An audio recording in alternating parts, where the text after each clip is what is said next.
السلام عليكم، كي دايرين؟ لاباس عليكم؟ مرحبا بكم في فيديو جديد. نتمنى تكونوا لاباس وعلى خير وانتم كتشوفوا هذا الفيديو اليوم غيكون عباره على السفوف وطريقه التحضير ديالو. بالمناسبه بغيت نقول لكم انا ومن عمتي رمضان مبارك سعيد، دخل عليكم بالصحه والعافيه وطول العمر عليكم وعلى الناس اللي عزاز عليكم. داكشي علاش حنا بغينا نشاركو معكم هذا الفيديو ديال السفوف، حيت الاساسيات ديال المائده المغربيه هما السفوف والشباكيه. مهم بلا ما نزيد نطول عليكم ونبداو بالمقادير اللي غنحتاجوها. اول حاجه عندنا هي الطحين اللي هو محمر ومغربل. كتقدروا تشريوه محمر ولا تحمروه نتوما في الدار. واللوز اللي مسلوق ومفسوخ من القشره ديالو ومقلي. الججله اللي حتى هو مغسول ومحمر. سكر كلاصي. مهم بالنسبه للكميه انا ما قلت لكم شحال درنا، حيت كل واحد وكيشوف داكشي اللي مناسبو وداكشي اللي على قدو وداكشي اللي يقدو. من بعد عندنا الزبده وعندنا الزبده والزيت هما اللي غنجمعوا بهم السفوف هادو حتى الاخر. وعندنا النافع وحبه حلاوه والقرفه. المهم اول حاجه غادي نديروها واللي غادي نبداو بها هي غادي نطحنوا الزنجلان واللوز نطحنوهم مزيان. المهم اللوز والزنجلان غادي نطحنوهم في الطحانه الكبيره، اما النافع وحبه الحلاوه نطحنوهم في الطحانه صغيره ديال العطريه، حيت حبه الحلاوه والنافع خصهم يكونوا مطحونين مزيان، يكونوا باش تخرجها لينا غربره تكون رطبه. ونخليكم مع الطريقه. المهم اسمحوا لي نسيت ما نقول لكم بلا حبه الحلاوه والنافع حتى هما يكونوا محمرين.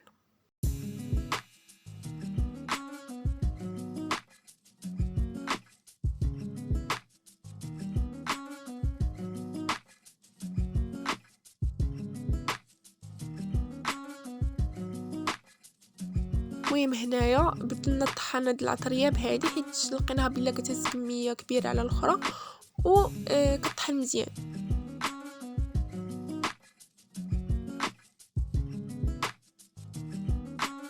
من مورا ما طحنا كاع داكشي اللي قلت لكم نطحنوه، شدينا ديك الطحين اللي محمر ودرناه في بانيو الحاجه اللي نتوما تخلطوا فيها. حنا غنخلطوا في بانيو ماشي كبير بزاف وفرشناه بميكا ديال الطابله.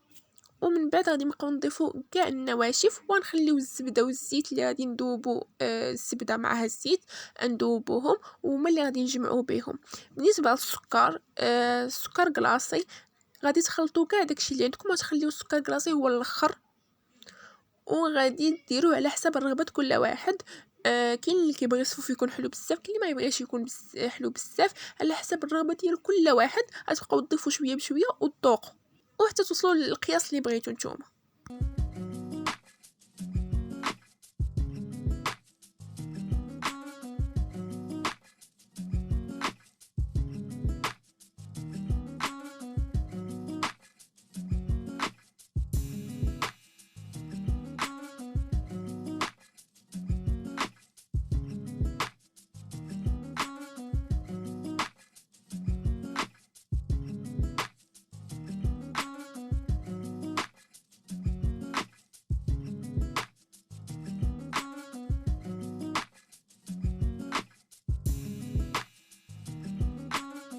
من بعد ما خلطنا كاع النواشف مع بعضياتهم وشفنا السكر اللي مناسبنا، كنضيفوا ديك الزبده اللي ذوبناها مع الزيت وكنبداو نجمعوا في الصفوف ديالنا.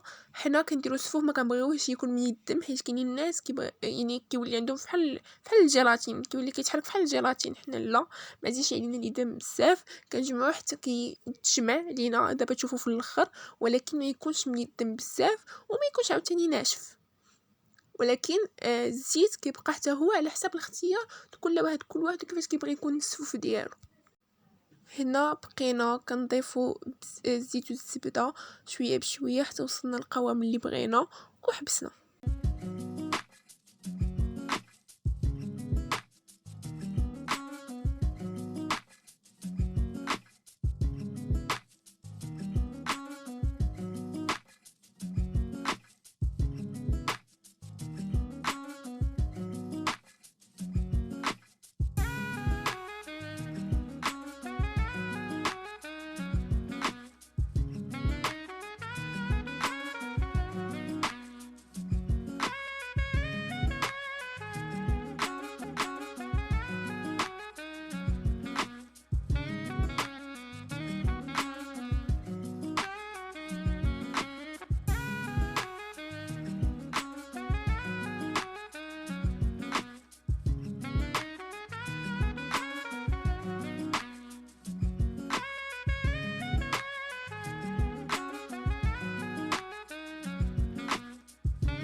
وهكذا جا السفوف ديالنا. مهم هاد التبصيل زوقناه وقديناه حيت غنذوقوا منه الدار وناكلوا منه، وداكشي اللي بقى فرقناه ونخبيوه الرمضان، حيت رمضان ما بقى له والو، بقى له غير يومين، اليوم الجمعه واليوم غادي تشوفوا ان شاء الله هاد الفيديو. بقى له غير يومين ان شاء الله، الا كتب الله غادي يكون رمضان نهار الاثنين ولا الثلاث. وقت ما جا هو هذاك، الله يدخلوا علينا غير بالصحه والعافيه وطول العمر والحوايج المزيانين ان شاء الله. وهذا ما كان، نتمنى هذا الفيديو يكون عجبكم. الا عجبكم ما تنسوش ديروا لايك وديروا كومونتير وتشتركوا في القناه الا ما كنتوش مشتركين، وتشوفوا الفيديوهات القدام. حنا ديجا دايرين صفوف، ولكن عاودنا درنا بالنسبه للناس اللي جداد، وبالنسبه اننا قطعنا مده كبيره على القناه وعاد رجعنا ليها وصافي. هادشي اللي كاين. تهلاو في راسكم وفي الناس اللي عزاز عليكم. تلقاو في فيديو جديد ان شاء الله. بسلامه.